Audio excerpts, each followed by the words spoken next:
آج سے 400 سال پہلے سلطان نور الدین کا جب زمانہ تھا، ان کا پائے تخت شام میں تھا، مدینے کے گورنر کوئی اور تھے۔ سلطان نور الدین کہتے ہیں میں ایک دن سویا، کہتے ہیں مجھے خواب میں مدینے کے چاند کی زیارت نصیب ہوئی، حضور میری خواب میں آئے اور مجھے یوں لگا جیسے مجھے کسی نے فرش سے اٹھا کے عرش پہ بٹھا دیا۔ محبوب ملے اور حضور نے مجھے 2 لوگ دکھائے، داڑھی والے، عبادت کا نور ہے چہرے پہ، بظاہر نشان ڈال لیا ہے، متھا گھسا گھسا کے، کہا مجھے نظر آئے۔ نبی کریم نے فرمایا یہ دونوں شریر مجھے پریشان کر رہے ہیں، مجھے ان سے بچاؤ۔ جو نبی وہاں آ کے اطلاع دے سکتے ہیں وہ اپنا دفاع بھی کر سکتے ہیں، اور اللہ تبارک و تعالیٰ اپنے نبی کی مدد کے لیے فرشتے بھی بھیج دیتا ہے۔ حضور با اختیار ہے، لیکن حضور امت سے کام لینا چاہتے ہیں۔ نبی پاک امت سے، بولے تو صحیح، ہم دینا بھی چاہتے ہیں کہ نہیں؟ حضور امت سے کام، یہ امت کی ڈیوٹی ہے، وہ نکلے حفاظت کرے، ورنہ اللہ تبارک و تعالیٰ نے اپنے نبی کو با اختیار، اللہ تو 5,000 ہزار فرشتے بدر میں نازل کر رہا ہے اپنے نبی کی مدد کے لیے۔ تو اللہ کے حبیب نے فرمایا سلطان خوش ہو گئے، کہتے اٹھا، بڑے تحفے، بڑے تحائف، بڑا کچھ اکٹھا کیا، بڑا لمبا لشکر تیار کیا، 16 دن کا مسلسل سفر کر کے مدینے پہنچا۔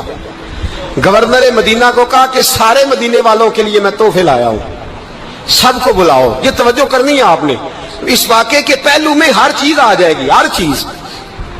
بلایا، سارے مدینے کے لوگ آئے تحفے لینے، سب کو تحفے دیے۔ سلطان نے پوچھا کو رہ تو نہیں گیا؟ نے کہا جی 2 حاجی نمازی رہ گئے۔ کون؟ 2 بہت بڑے مجاہد رہ گئے، بہت بڑے مجاہد، جہاد ہی جہاد، بہت بڑے سپاہ سالار مجاہد 2 رہ گئے، حاجی نمازی پرہیزگار صوفی رہ گئے 2۔ کون سے؟ انہوں نے کہا کسی اور علاقے سے آئے ہیں، داڑھی بھی زیادہ ہے، سارا دن نماز پڑھتے ہیں، ساری رات جو ہے وہ عبادت میں رہتے ہیں، روزہ رکھتے ہیں، بس زور کے بعد حجرے سے نکلتے ہیں، صرف زور کے بعد، بڑے بولے بالے، بڑے اللہ والے۔ ریاض آپ کو بس میں نے وہ شعر پڑھنا چھوڑ دیا ہے، میرے ساتھی کہتے ہیں کہ کم پڑھا کریں، کچھ ساتھی کہتے ہیں نہیں اتنا نہیں ہونا چاہیے، لیکن بابا صاحب تو کہہ گئے نا، ان کو تو نہیں نا کوئی روک سکتا کہ آج بھی کیتی جاندے ہو تے لو بھی پیتی جاندے ہو، ہے نا جی؟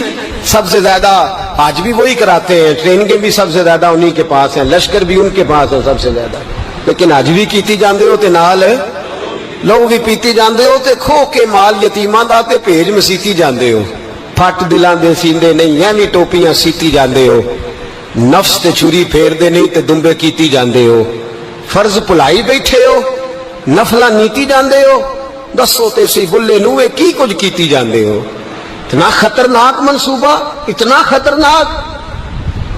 سلطان سے کہنے لگے جی وہ زور کے بعد نکلتے ہیں حجرے سے اور صدقہ خیرات کر کے پھر حجرے میں چلے جاتے ہیں۔ سلطان کہنے لگا ملاؤ تو صحیح، جو بندے گئے وہ بھی بڑے بادب گئے، کہا جناب آپ کو بلا رہے ہیں، اس لیے کہ مدرسہ ہی بہت بڑا ہے، ان کا طریقہ ہی بہت بڑا ہے، کیا بات ہے؟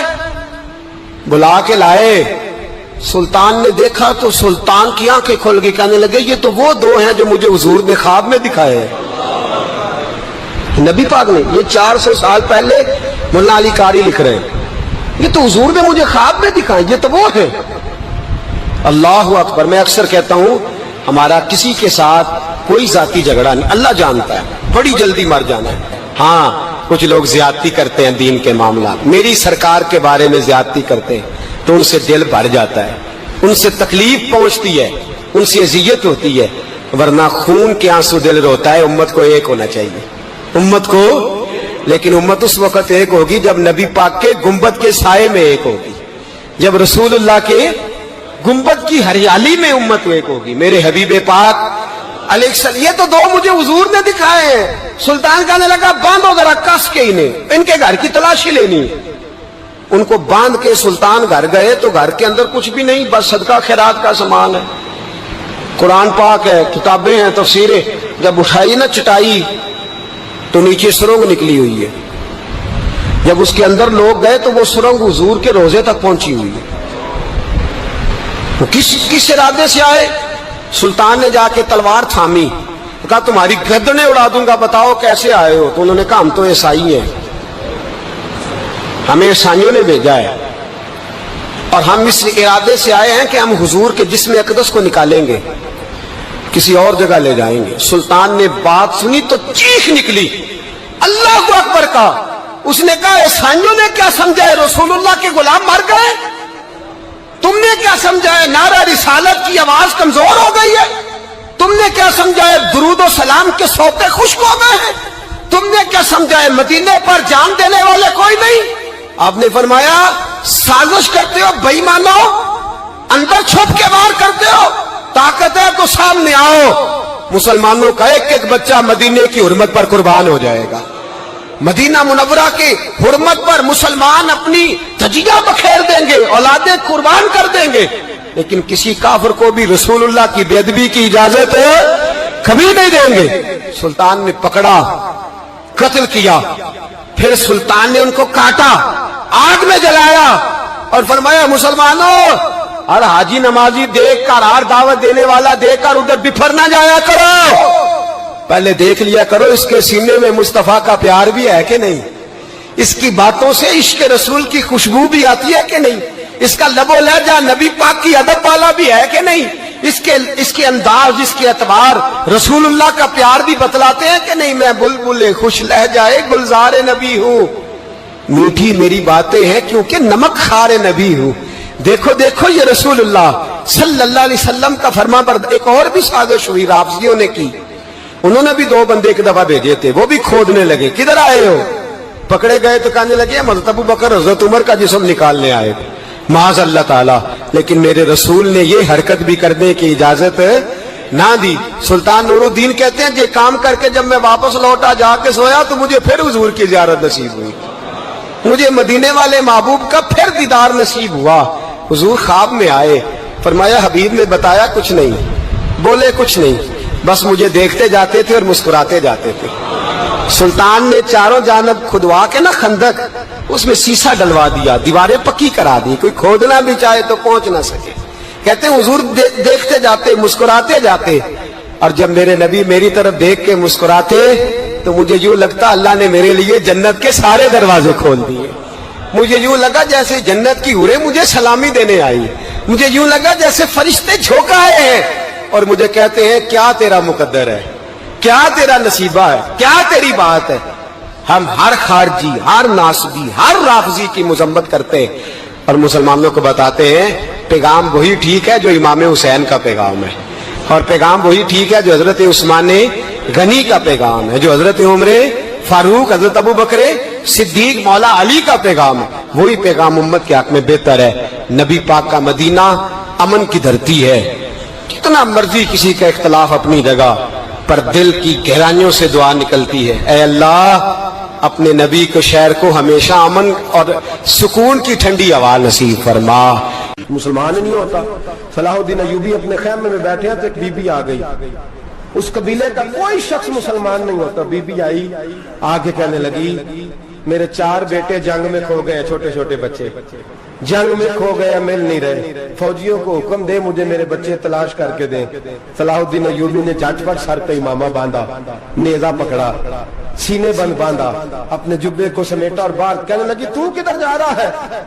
کہنے لگا میں خود تیرے بچے تلاش کر کے دوں گا۔ صلاح الدین چند سپاہی ساتھ گلی گلی نکلے، گلی گلی فجر کے نکلے، اثر ہو گئی، تھک گئے، 2 نمازیں صحرا میں پڑھی، جنگل کے اندر پہنچے تو ایک کونے میں 4 بچے ایک جگہ ڈرے اور سہمے ہوئے بیٹھے ملے۔ صلاح الدین ایوبی اٹھا کے لائے، ماں کو کہنے لگے تیرے بچے ہیں۔ نکلا اس لیے تھا کہ میرے نبی نے فرمایا بچے جدا ہوں تو ماں کو درد بڑا ہوتا ہے، اور میرے رسول نے فرمایا تھا جب جنگ کرنے جاؤ تو کھیت برباد نہ کرنا، فصلیں تباہ نہ کرنا، بچوں کو ماں سے جدا نہ کرنا۔ فرمایا میں سوچ رہا تھا تیرے بچے کہیں میری وجہ سے جدا ہو گئے تو مصطفیٰ کو جواب کیا دینا؟ فرمایا تیرے بچے ڈھونڈ کے لایا ہوں۔ بچے ماں کے پاس آنے لگے تو ماں نے بڑے بیٹے کے منہ پہ تھپڑ مارا، کہتا ہے اماں کیا ہوا؟ کہنے لگے تو نے سنا نہیں کہ دشمن کے بچوں کی اتنی حفاظت کرتا ہے، میرے پاس نہ جا، اس کے قدموں میں بیٹھ جا، جس نبی کے غلام اتنے سچے ہیں وہ نبی کتنا سچا ہوگا۔ بنو قریظہ اور بنو نذیر 2 محلے تھے یہودیوں کے، یہودیوں نے بڑی عہد شکنی کی تو نبی پاک صلی اللہ علیہ وسلم نے ان کو بے دخل کر دیا، مدینے سے نکال دیا، مدینہ منورہ سے۔ یہودی نکل گئے مدینہ طیبہ سے، تو جب وہ نکل کے جا رہے تھے تو ان کے مکان، ان کے باغ، ان کی جائیدادیں بچ گئیں۔ نبی پاک علیہ السلام نے انصار مدینہ کو پہلے بلایا۔ جاگ رہے ہیں نا آپ لوگ؟ پیسے آتے کسی کو برے لگتے ہیں؟ اب تو یہ بھی حلال حرام کی تمیز بھی اٹھتی جا رہی ہے۔ جائیداد، باغ، مال، علاقہ خالی ہوا ہے، وہ چلے گئے، لوگ تو ڈھونڈتے پھرتے ہیں۔ اللہ خیر فرمائے، شاملہ ہر جگہ ملتی نہیں اب شہروں میں، وہ کس کس نے نام کرا لیا، کدھر گئی ہے کوئی خبر ہی نہیں، خالی جگہ پڑی ہے۔ میرے نبی پاک علیہ السلام نے پہلے انصار مدینہ کو بلایا۔ حضور نے فرمایا، انصاریوں، بہت بڑی جائیدادیں یہودیوں کی بنو نذیر اور بنو قریظہ محلے خالی ہو گئے، میرا دل کرتا ہے وہ تمہیں دے دوں، اس لیے کہ تم نے اپنے مہاجر بھائیوں کے ساتھ بڑا تعاون کیا، جائیدادیں تم نے دے دی ہیں، مکانات دے دیے ہیں، بڑا کچھ تم نے دیا ہے، میرا دل کرتا ہے وہ تمہارے نام کر دوں۔ تو انصار مدینہ کیا کہنے لگے یا رسول اللہ، دے تو ہم نے دیا ہے پر وہ بیچارے جھچکتے ہی رہتے ہیں، وہ جھچکتے ہی رہتے ہیں، کھل کے ہماری چیزیں استعمال نہیں کرتے۔ تو حضور ہم تو پہلے انصار ہیں، ہمارے پاس بڑا کچھ ہے، آپ مہربانی فرمائیں وہ سارا کچھ مہاجروں کو دے دے مہاجرین کو، ہمیں نہیں چاہیے۔ اب چلے گئے بات کر کے، میرے حبیب پاک نے مہاجروں کو بلا لیا، فرمایا بنو نذیر اور بنو قریظہ قبیلے کی جائیدادیں آئی ہیں، تمہارے پاس بظاہر جو چیزیں ہیں بھی وہ بھی انصار مدینہ کی ہیں، تو میرا یہ خیال ہے کہ وہ سارا کچھ تمہیں دے دیا جائے۔ حضرت ابوبکر صدیق رضی اللہ تعالیٰ عنہ کہنے لگے یا رسول اللہ صلی اللہ علیہ وسلم، ہمارے انصار بھائیوں نے ہمارے لیے دل تک کھول دیے ہیں حضور، انہوں نے ہر چیز بانٹ کے ہمارے سامنے رکھ دی ہے، ہم اتنے خرد غرض ہیں کہ سارا کچھ لپیٹ جائیں۔ کہ حضور ہمارے پاس جو مکان ہے وہ ہے، ہم کاروبار کر رہے ہیں، تجارتیں کر رہے ہیں، مزدوریاں کر رہے ہیں، ہم انشاءاللہ اور بنا دیں گے، آپ یہ ہماری طرف سے ہمارے انصار بھائیوں کو گفٹ کر دیں، آپ انہیں دے دیں۔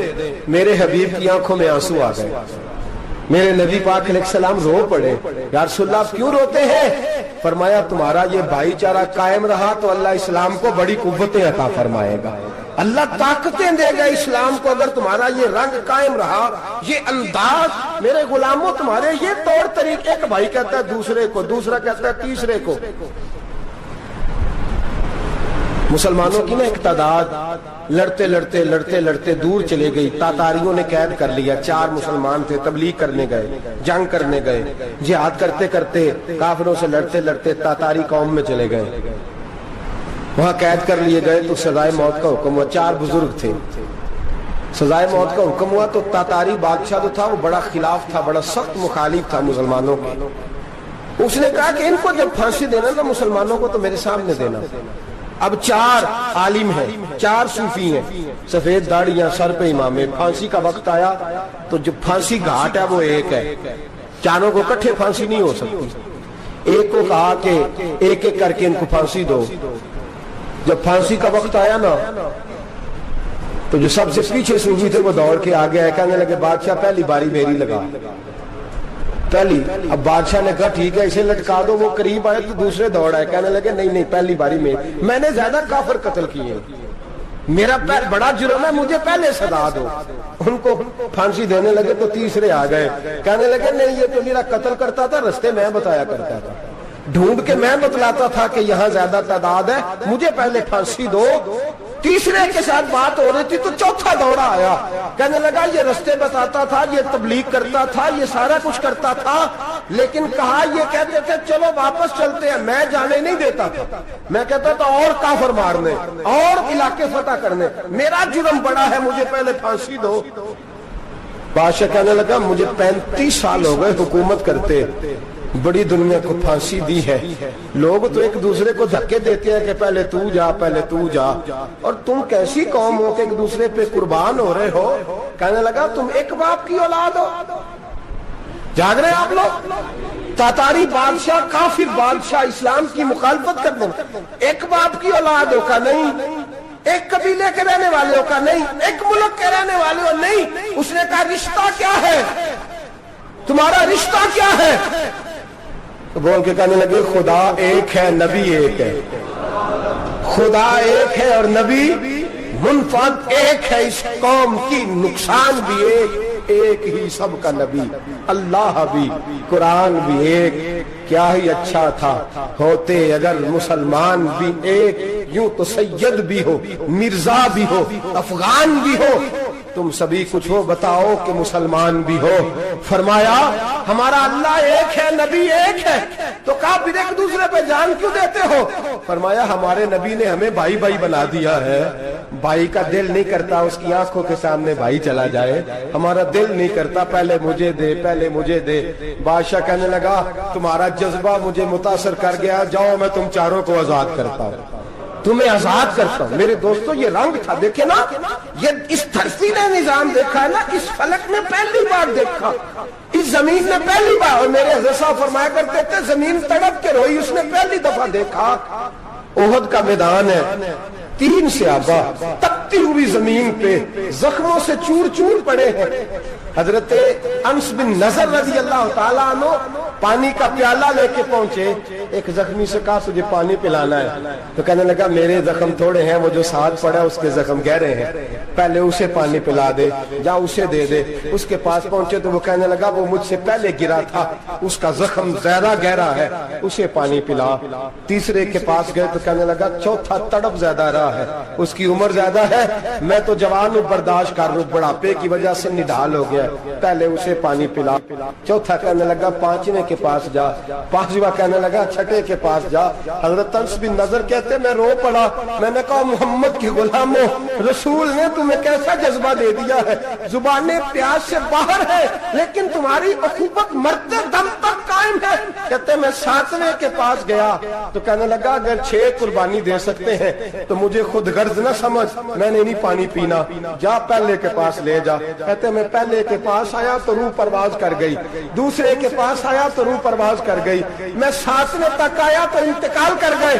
کہتے ہیں پانی کا پیالہ میں نے اٹھایا اور میں نے زمین پہ رکھا تو میں نے کہا پانی گوا رہنا، محمد کے غلام مر تو جاتے ہیں پر ایک دوسرے کا خیال بڑا رکھا کرتے ہیں، گوا رہنا یہ مر جایا کرتے لیکن ایک دوسرے کا درد۔ میرے دوستو لٹا ہوا برما، روتے ہوئے مسلمان، سسکیاں اور آہیں لیتی ہوئی مائیں پوچھتی ہیں اے خاصا اے خاصان رسول، وقت دعا ہے، امت پہ تیری آ کے عجب وقت پڑا ہے، وہ دین جو بڑی شان سے نکلا تھا وطن سے، پردیس میں وہ دین آج غریب الغربا ہے، فریاد ہے اے کشتی امت کے نگہباں، بیڑا یہ تباہی کے قریب آن لگا ہے۔ اور کیا خوبصورت جملے کہے تھے کہ نبی پاک صلی اللہ علیہ وسلم نے، حضور نے فرمایا تھا میرا مومن ایک جان کی طرح ہوتا ہے، ایک جان کی طرح ہوتا ہے، ایک کو تکلیف ہو جسم کے ایک حصے کو سارا حصہ پریشان ہوتا ہے، فرمایا یہ ایک مکان کی طرح ہے،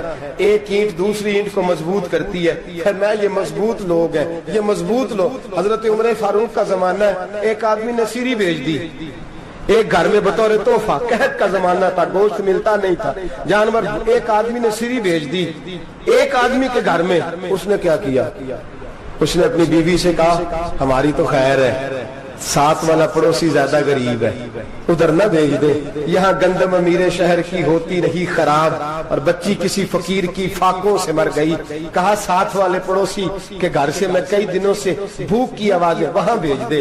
اس کے گھر گئی تو اس کی بیوی شوہر کو مشورہ دیتی ہے، کہتی ہے میرے بچے تو دلیر ہے، ساتھ والے کے چھوٹے ہیں، وہ گزارا نہیں، ادھر نہ بھیج دیں، ادھر گئی۔ ایک روایت ہے 7 گھر، ایک روایت ہے 21 گھر، 21 گھروں میں گھومتی ہوئی وہ سری پھر پہلے کے گھر میں آ گئی، اور پہلا صحابی کہنے لگا صرف تو نے ہی محمد کا کلمہ نہیں پڑھا، باقی 20 نے بھی پڑھا ہوا ہے، صرف تو نے ہی رسول اللہ سے یہ درس نہیں لیا، باقیوں نے بھی لیا ہے، اور صرف تیرے اندر ہی جذبہ اظہار نہیں، تو ہی صرف مسلمانوں سے پیار نہیں کرتی، سارے ہی پیار کرتے ہیں۔ وہ سری پھر آ گئی، اب کیا کرنا ہے، اب کیا کرنا ہے؟ امام نبوی نے لکھا ہے، وہ کہنے لگی کرنا کیا ہے، پکاؤں گی میں اور کھائیں گے 21 گھر، پھر بھی اکیلے نہیں کھائیں گے، پکاؤں گی میں اور کھائیں گے 21 گھروں کے مطابق شوربہ پکا، اور پھر برتن میں ڈال کے وہ بی بی ایک ایک گھر کا دروازہ کھٹکھٹاتی ہے، کہتی ہے مصطفیٰ کے غلاموں نکلو باہر اور کھاؤ، اس لیے کہ جس نبی نے مجھے پیار کا حکم دیا اسی نے تمہیں بھی پیار کرنا سکھایا ہے، یہ رنگ چشم فلک نے سکھایا ہے۔